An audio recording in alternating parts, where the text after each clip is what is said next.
नमस्कार, मैं उमेश गौतम, समग्र प्रदेश समाचार से बात करते हैं मऊगंज की घटना को लेकर। मऊगंज में दो लोगों की हत्याएं हो गई, एक शिवा द्विवेदी, दूसरे एएसआई रामचरण गौतम।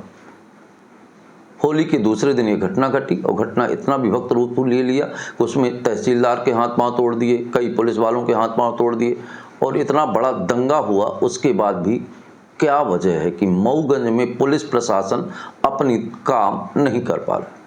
किस राजनीतिक के दबाव के चलते ऐसा हो रहा है? बिल्कुल ये तय है कि राजनीतिक दबाव इतना तगड़ा है कि प्रशासन कुछ भी करने में नाकाम है।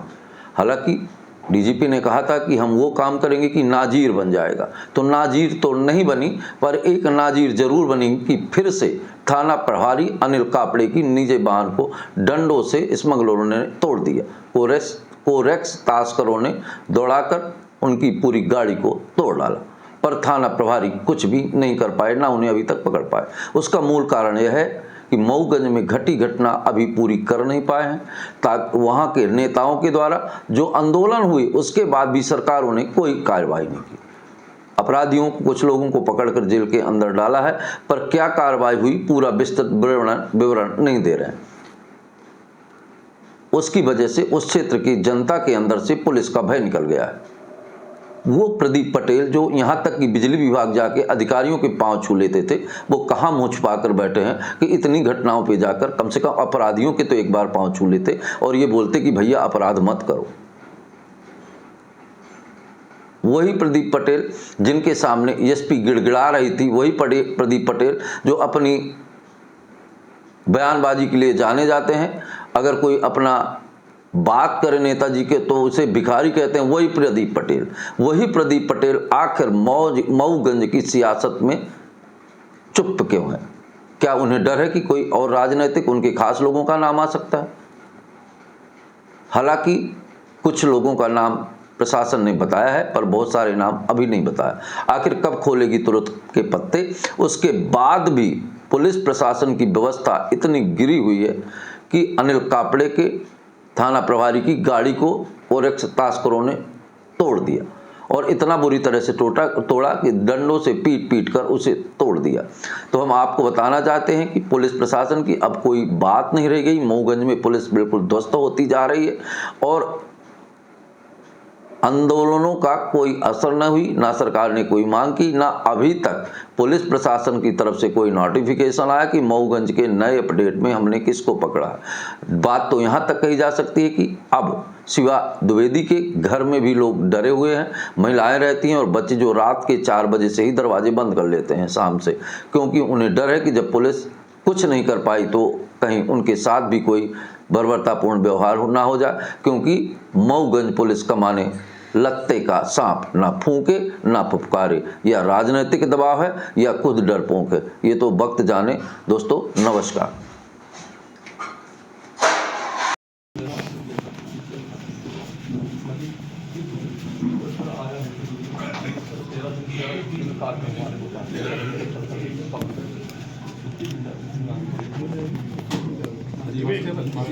छुट्टी 13 दिन तो 13 दिन कास्ट ही करता हो जाएगा जी। एप्लीकेशन वगैरह बता दिया आपने, बस ठीक हो। ये विधवा जो है साथ में मिलेगी सर आ रहे हैं जिन्हें वो नहीं पकड़े 10 जीव लगा रहा है रे, उनके पीछे 10 जीव लगा रहा है। कोई खेती किसानी नहीं है, कोई खेती किसानी नहीं। हम लोग साथ में, आप चिंता मत करिए, है ना। परेशान हो ध्यान बड़े साहब, बच्चे का ध्यान से अपनों से मिले हैं, नौकरी लगाएंगे बच्चे की, चिंता नहीं करें आप, है ना। पेंशन मोही चाहिए साहब है, पेंशन चाहिए, नौकरी चाहिए लड़कन का। हो जाएगी नौकरी, हो जाएगी, चिंता नहीं करें। सब भोपाल से हैं, काम में मुखिया हैं प्रदेश आप की, चिंता मत करिए। आप तो सब काम हो रहे हैं, परेशान न होइए। बहुत बहादुरी से उन्होंने सामना किया है रामचरण ने, है ना।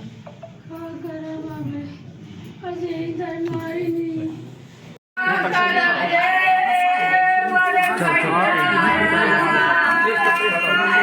तखत यहीं पे करवाइए तो बाहर यहीं रहेगा।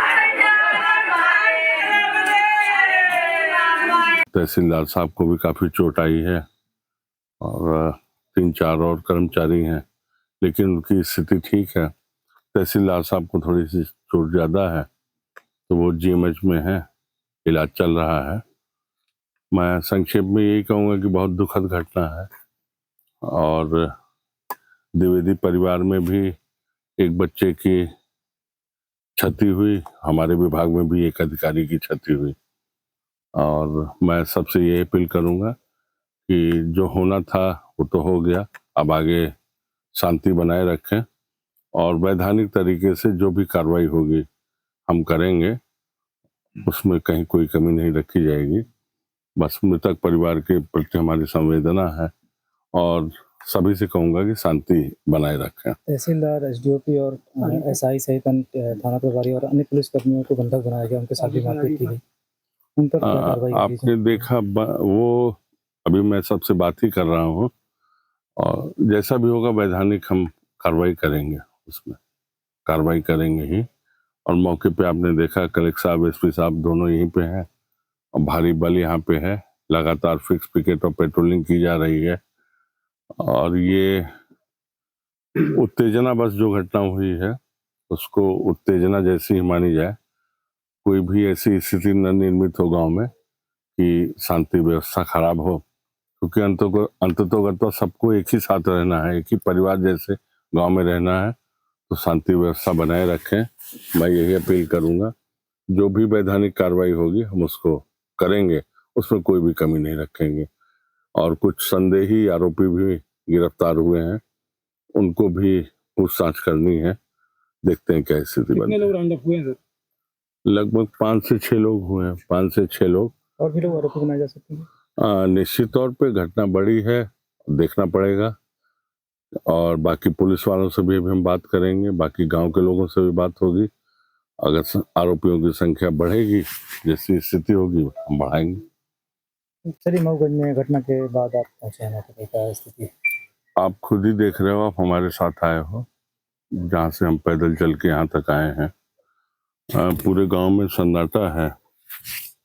लगभग इस गांव की आबादी 1400-1500 है और उसमें 500-700 साकेत समाज के, 200-250 कुल समाज के और 300-350 ब्राह्मण समाज के लोग हैं।